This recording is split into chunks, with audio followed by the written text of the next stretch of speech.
Current trends, three trends you're seeing at the moment in bodybuilding, maybe of competitors on stage or things that people are doing. Anything new popping out to you? Any current trends? That's an interesting question. We'll probably need to sit down and think about that. What trends? Like Um, something new that's come and you thought, oh wow, I've not seen that for a while, or um, do you know, I the current trend is a good thing and a bad thing. Um, Once upon a time, bodybuilders, didn't really put a lot of thought into their routines, hmm and you might have had one or two people that maybe put on tried to be theatrical and whatever sure, else in a show. The rest of them were just kind of went on and they do the clockwise pose and then they turn and they do this and then sure. you could almost you could almost guess what the transition is going to be and what the next pose is going to be. And they all did Uh, Evanescence or AC/DC or yeah, and it's whatever it was. always the same tracks. Now I'm seeing a lot of people try to pose classic, even in they're not in the classic, so in the routines, but they're trying to be like really classic and maybe don't have those classic structures. So it's Mm, becoming more fashionable to pick fashionable poses mm. rather than just simply pick the poses that would be best for your physique. And I'm seeing that so much more now, more than ever. Okay, so we've got choosing the poses which are not best suited to your body. So that's a trend. What Yeah. else? What else have you spotted? Ah, I mean, at IFBB level, I can tell you that the trend over recent years, you can look at this from the guys from the 90s and even the early noughties. When they do their front relax pose, they all stand with the arms probably about here, with the exception of Ronnie Coleman. Although there's a lot of photos of Ronnie Coleman about here. But what happened probably from about Branch Warren and Derek Lunsdale does this, is that arms have got wider and wider and wider and wider and wider, and now they're up here. And then what yeah. happens with the feet, you can't see my feet, is they get wider and wider, so they're standing like that. That's Mm, a trend at the moment. It doesn't look good. yeah. Doesn't look good at all. So I would say that's one. I'll give you that from there. What else are you thinking? Any other current trends, patterns, things people are doing? I mean, the clickers in the mouth is always a stupid one, I think. But that's not a current trend. That's just people being daft. Yeah, for check-ins. Do you Yeah, mean? Yeah. yeah, for sure. But I always Oh, will go for oh, it. I've got a really good one. This is like now that if you've heard of the red car theory, isn't it? Isn't it Right, called the red car theory? go for it. What's the red car feeling? So I'm paraphrasing anyway, but the red car theory is like to do with psychology. So you Yeah. don't see something until you're told to see it. So Ah, patterns, it, right? Yeah. so if you drove 10 mile to come to my house and I go, right, Andrew, how many red cars did you see in the way over? Don't know. I don't even know if I've seen any. And then the next time you go out and you drive, you end up seeing 50 red cars. So it could even be like the make or a model of a car. Now, now that whenever you see guys doing their check-ins outside, the trend Oh of yeah. bodybuilders, the trend of bodybuilders is why the fuck does no bodybuilders paint their garden fences or weed their fucking paving slabs? The dirty tramps. Every Yeah. single one of them. Anytime you see this, I guarantee there's weeds growing up. The paving slabs need power hosed, and their fences always need painted. They're like rotten from the inside out. Spending too much time on vanity rather than do some work in your fucking house. Do you know what? See any photos that I send you? I'd send you some of them from like the studio and stuff like that, and they're great and they're polished and stuff like that. Sometimes I'll just send them from fucking like if I've not had time from my bedroom and I'll make the bed and everything like that at the very least. But those Yeah, ones I don't put online. See, you've always put in yeah. something online. It's always the good quality studio stuff, which is tidy. You're right. Oh Sometimes you yeah, see check-in photos, you're like, what are you doing, mate? Like, yeah. fucking tidy your room at least. You just see this because you had sent that through the other week there, and you forgot to tidy away the gimp mask. Do you remember? Yeah, of course.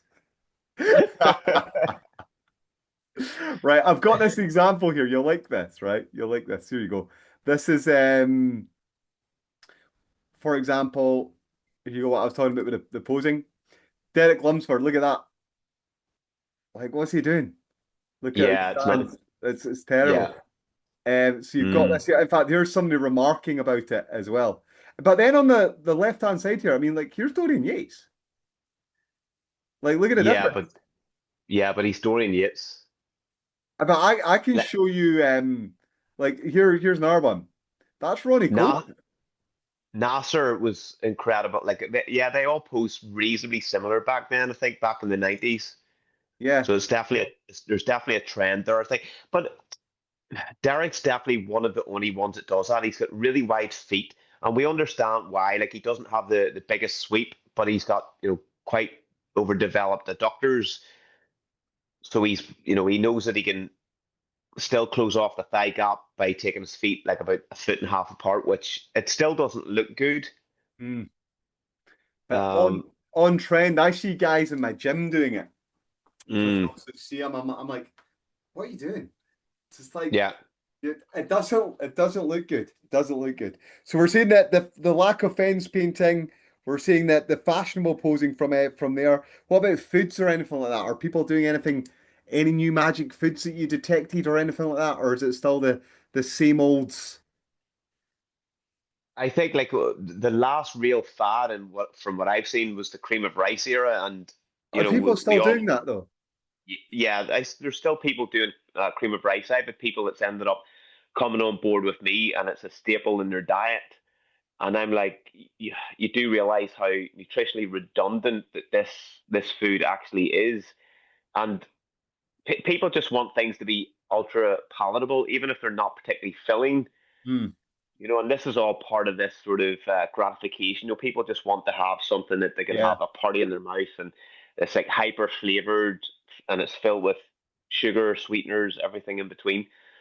Whereas it like I say to people, get better at just sort of good whole foods, seasoned well, and that's pretty much it. But no, I don't think I've seen anything sort of too fad based in terms of nutrition of late.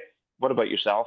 Well, do you know, I was thinking about this cream of rice example because I was winding up the guys in the gym calling them cowboys because they all have five guys before they work Mm, out, and then they're like, "Oh yeah, but I'll weigh out my five guys for my peak week, right. right?" So I was like, "So you get to scale out and weigh out the chips and stuff, and so you can get the right amount." I was like, so I was thinking, right, okay, well, what's the logical conclusion of this is that why don't you just eat five guys in your diet all the time when you're prepping, or why don't you just have like sausages all the time? And I'm not talking like hex sausages.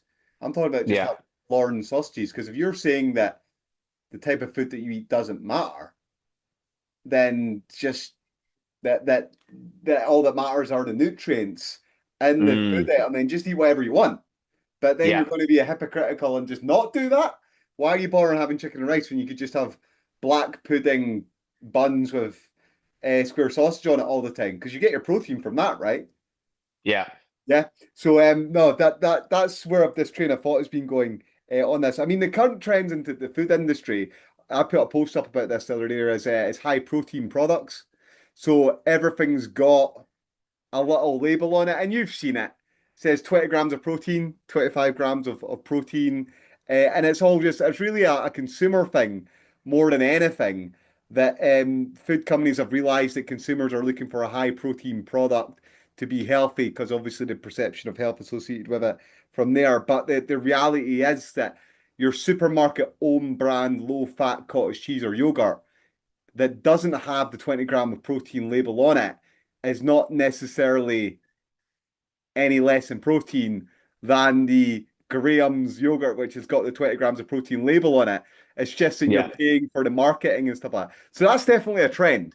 Absolutely, 100% at the moment. And I think consumers probably need more protection from people like EFSA, the European Food Safety Authority, on that, because there's rules around if you want to call something low salt, low fat, high in fiber, low sugar. There's like your food item has to be less than say 5% fat for it to be considered a low fat product. So, but I don't think there are the same sort of rules around protein. So you can just call something Mm, high protein, but the yeah. reality is you put that 20 gram of protein label on it, but that's per the whole pizza, when in reality it could be the serving size is half the pizza or something like that. Yeah, and we all know Yeah.